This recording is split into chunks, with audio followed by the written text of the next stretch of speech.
Dans l'émission Face à Hanouna, diffusée ce samedi 9 novembre, les échanges animés entre les chroniqueurs ont suscité de vives réactions sur les réseaux sociaux, en particulier concernant l'attitude de Gilles Verdez envers l'invitée Ève Angély. L'ancienne chanteuse, figure populaire des années 2000, est revenue sur ses revenus passés, expliquant avoir été millionnaire à l'âge de 20 ans grâce à sa participation dans des programmes comme La Ferme Célébrité, où elle gagnait 10 000 € par semaine, ainsi qu'à son rôle d'ambassadrice pour le Salon de l'érotisme, qui lui avait rapporté 50 000 €. Elle a toutefois précisé que sa situation actuelle était plus modeste, marquée par un crédit immobilier à rembourser. L'insistance de Gilles Verdez sur les détails de sa situation financière actuelle a rapidement été jugée intrusive par de nombreux internautes, qui ont trouvé ces questions excessivement personnelles et inappropriées. Sur X, anciennement Twitter, plusieurs abonnés ont reproché au chroniqueur d'outrepasser les limites de la bienséance en persistant à l'interroger sur des questions d'argent, et certains ont qualifié ces questions de déplacées et indécentes. Certains internautes se sont même demandé pourquoi Verdez n'évoquait jamais son propre salaire, comparant l'interview d'Ève Angély à celle d'autres personnalités, telles que Jean-Luc Reichmann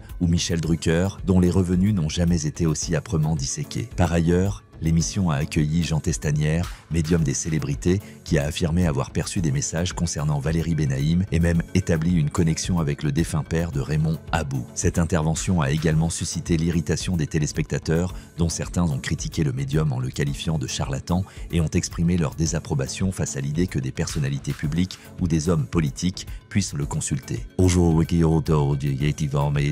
D'autres ont trouvé cette séquence absurde et ont reproché aux chroniqueurs de participer à ce qui leur semblait être une mise en scène orchestrée. En somme, cet épisode de Face à Hanouna a provoqué un débat virulent sur les réseaux sociaux où de nombreux internautes ont dénoncé un manque de discrétion et de respect de la part de certains chroniqueurs. La question de l'argent et de l'indécence perçue autour de ces discussions a particulièrement cristallisé les critiques, rappelant l'importance de la retenue dans ce type de confrontation médiatique.